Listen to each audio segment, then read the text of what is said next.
সেইটোৱে কথা মই কৈছোঁ মন্ত্ৰী মানে চব পাপৰ টাইপ মানে এইটো আচলতে হীৰেণ ভট্টই কৈছিলে মোক বহুত দিন আগতে যে পাপৰটো দেখিবলৈ খাদ্য আচলতে শব্দ তো মই চিন্তা কৰিলোঁ হয় এইটো কথাটো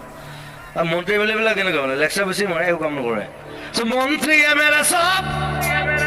পাপৰহে মাত্ৰ দেখিবলৈ খাদ্য দেখাত খাদ্য টাইপ লাগেতো চব পেটলা হে ক্ষীণমিন মন্ত্ৰী এম এল এ ক'ব দেখিছেনে মন্ত্ৰী এম এল এ হ'লে চব পেটটো ওলালে আৰু এনেকুৱা এটা বাঢ়ি মালটো খাই দিলেতো মন্ত্ৰী এম এল এ চব